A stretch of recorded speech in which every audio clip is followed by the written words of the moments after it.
Hello, this is Annie DK speaking, and today is March 15, 2021, and I am in the USA, and this is a English recording.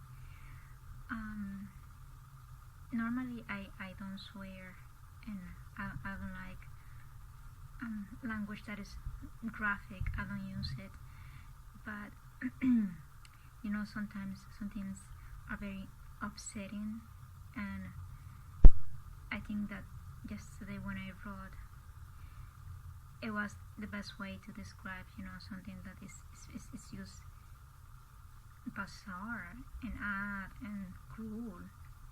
So I don't use colorful language normally, but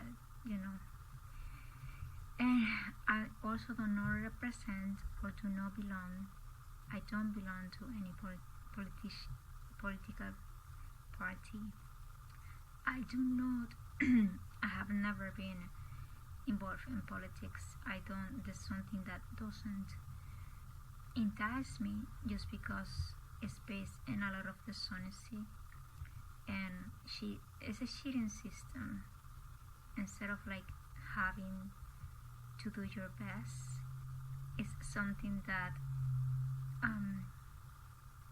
people use to do their worst and still have power and say over others, and that's not how I like to do things. It doesn't make me feel good. I don't like those things. I don't like controlling over people or having a feeling of superiority over others. That's not how I feel good about myself. I also never been religious.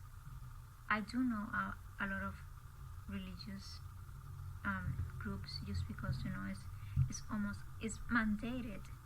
It's not almost, it's mandated and required to learn languages and to learn about religious, and everywhere you turn there is some kind of religious organization, whether it's a church or a little anything.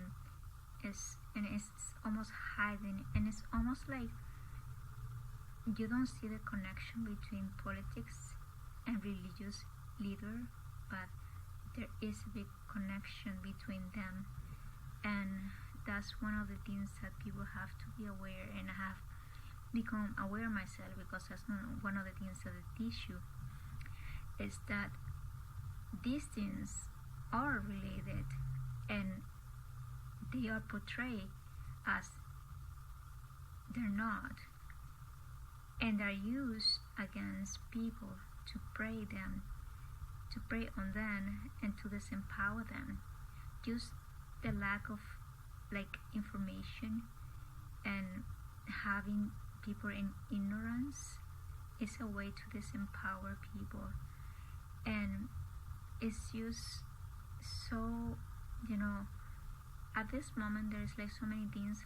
Sometimes you think, oh, I seen everything, and then you see the next thing and it's like, oh my god, I haven't seen nothing. I still getting shocked and surprised every day.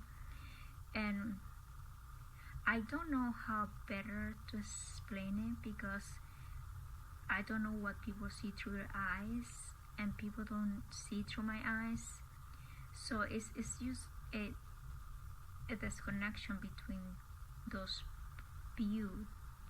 And I know that a lot of things, almost everything that is being said are lies, and it's a delusion of their reality. And I think that when a person is so far away from reality, they have to be, someone has to say something. And it's how many ways to express it, how many ways to say it.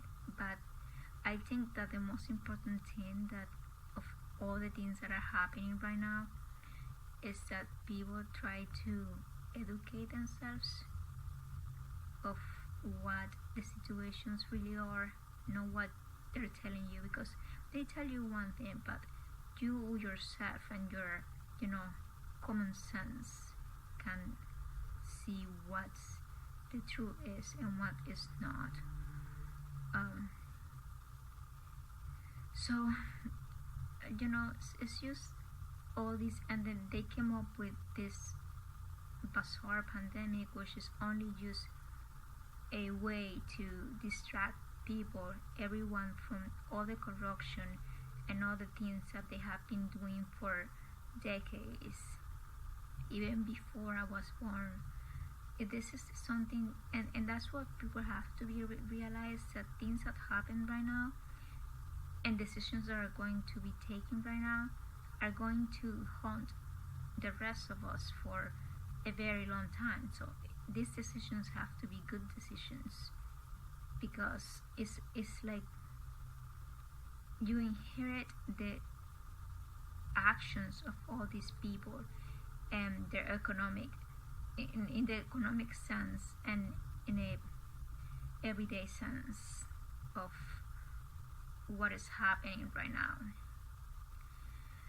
But I wanted to keep this short.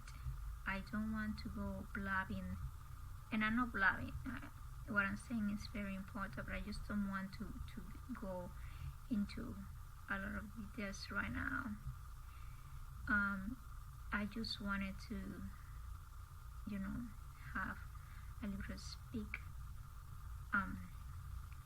I also, like, something that I learned today, that is, I think, like, I don't go to protest, but I learned that one of the reasons that people are protesting is because they are being taught African in schools, and this is, just one of the things that really makes you,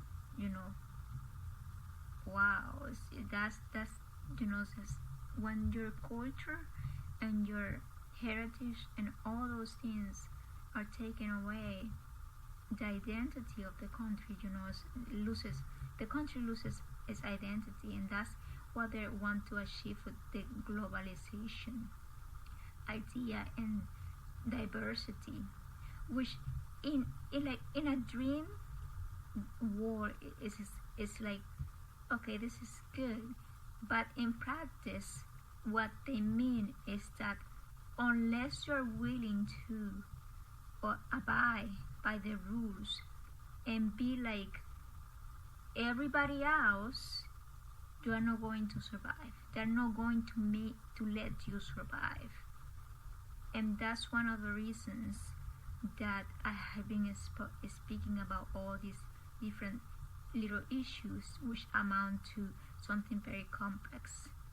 And one of the things that in the beginning is like, okay, you're presented with all these different ideas that seem very good, and it seems like it's come with very good intentions, but when all these small ideas come together, and it's just a way to control people and to tell you, if you step from this, you have no chance, it's very unfair.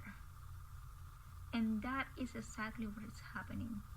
And it's not me that is telling you, it's just the reality. And everybody can look for themselves and look at the situations and analyze everything that is happening, and the control that the media has, the control that the government has, the control that every institution is having over people, when, like, okay, decisions like, okay, how, like, if there is like transportation and things that are big, that is community oriented, can be taken by the majority, but decisions such as what to wear, what not to wear, like having people force mask and having people to how many times they can go grocery shopping, or how many hours can they be outside or inside their apartment places or their houses. That's just control. That's just like a slavery times 10. And that's one of the things that all this technology, which is in a sense is good to be connected, is achieving, is slavering people into a system that is just going to, it's making robots out of humans, and humans into robot, or robot, like portraying robots as human. And it's just this very top group of individuals, which are very few, you'll be surprised how few it is, that are having all these riches and want to make all these very poor decisions for everyone else, and people are not getting the point that this is what is keeping them in places where they are not able to fend for themselves or have a dignity of life, and things like health and how to live, how to die, and how to be are not a government issue. It's a personal issue of the person themselves. And as a person doesn't decide when you are born, a person cannot decide when you die, normally under normal circumstances. And I'm going to leave it there because I said that I was going to keep this short and sweet, and I just wanted to just say a hello. And like the thing is, and all those things about globalization and global warming is just a quacks to make money and to make people afraid. The only thing that we need to worry about is just man itself. When man becomes too powerful, that it wants to be the master of everything else. Everything else in the universe has worked itself to the point that look how many humans they are and how we prosper. But it's this greediness that is keeping everything how it is. And everything would be sunny and fine and good if it wasn't for this. This is Annie Decay, and I hope you have a good time. Bye. See you soon.